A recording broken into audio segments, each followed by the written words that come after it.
আমাৰ কাহিনীৰ বৰুৱাদা আৰু বৰুৱানী বাইদেউৰ ঘৰ শিৱসাগৰত, পিছে কৰ্মসূত্ৰে দুয়ো থাকে গুৱাহাটীত। বৰুৱাদা ভঙাগড়ত আৰু বৰুৱানী বাইদেউ 6 মাইলত। বৰুৱাদাই এদিন ভাবিলে বৰুৱানী বাইদেউক ছাৰপ্ৰাইজ এটাকে দিয়া যাওক। বহুদিন হ'ল মনৰ মানুহজনীৰ সৈতে মুখামুখিকৈ দেখা দেখি হোৱা নাই। ভবামতেই কাম, বৰুৱাদাৰ সিদিনা ডিউটি অফ। খবৰ কৰি গম পালে বৰুৱানী বাইদেউৰো ডিউটি নাই। বৰুৱাদাক আৰু কিহে পায়, মিছন ছাৰপ্ৰাইজ আৰম্ভ। গাড়ী মটৰো কিবা কাৰণত সেৰেঙা আছিল, গতিকে এইবাৰ বৰুৱাদাই আৰম্ভ কৰিলে মিছন চাইক্লিং। এইখিনিতে এষাৰ কথা কৈ থওঁ, আমাৰ বৰুৱাদায়ে চাইকেল চলাই ভাল পায়। চাইকেল চলোৱাটো অৱশ্যে স্বাস্থ্যৰ পক্ষেও ভাল। বাৰু কাহিনীৰ মাজলৈ আহোঁ। মিছন চাইক্লিং সফল কৰি বৰুৱাদা আহি উপস্থিত বৰুৱানী বাইদেউৰ ৰুমৰ সন্মুখত। বৰুৱাদাক দেখি বৰুৱানী বাইদেউৰো মনটো উৎফুল্লিত। ইমান দিনৰ পিছত মনৰ মানুহটোক ইমান ওচৰৰ পৰা দেখিছে। পিছে মনে মনে অলপ বেজাৰো লাগিছে। গাড়ী মটৰ কম দিনানো কিয় আহিব লাগিছে, ইমানখন বাট চাইকেল চলায়। তথাপি নকলে একো। জানোচা ইমান হেঁপাহত অহা বৰুৱাদায়ে মনত দুখ পায়। আমাৰ আকৌ বৰুৱানী বাইদেৱে বৰুৱাদাক বৰ ভাল পায়, সেয়েহে তেওঁ দুখ পোৱা কথা বা কাম নকৰে। মিছন চাইক্লিঙেৰে বাৰু মিছন ছাৰপ্ৰাইজ সফল হ'ল। পিছে লেঠাটো লাগিল মিছন যাত্ৰাতহে।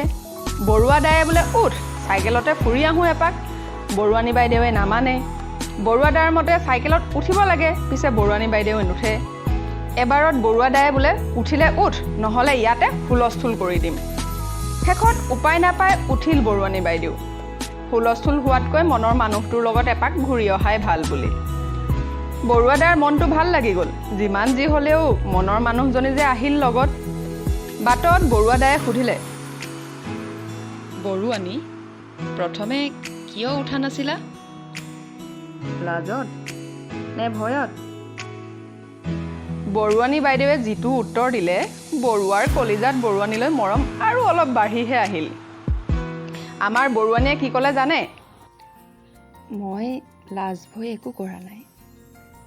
তোমাৰ সৈতে একেলগে সময় পাৰ কৰিবলৈ পালে, তোমাৰ আবেষ্টনীৰ মাজত থাকিবলৈ পালে মই ভালেই পাওঁ। কিন্তু তোমাৰ কষ্ট দেখিহে উঠিব বিচৰা নাছিলোঁ। ইমান দূৰ বাট চাইকেল চলাই লগ পাবলৈ আহিছা, ঘূৰি যাবলৈ আছেই। তাতে আকৌ মোক চাইকেলত লৈ ঘূৰাই ফুৰিলে ভাগৰ নালাগে জানো? তোমাৰ দুখ ভাগৰবোৰ ময়ো বুজি পাওঁ দিয়াচোন।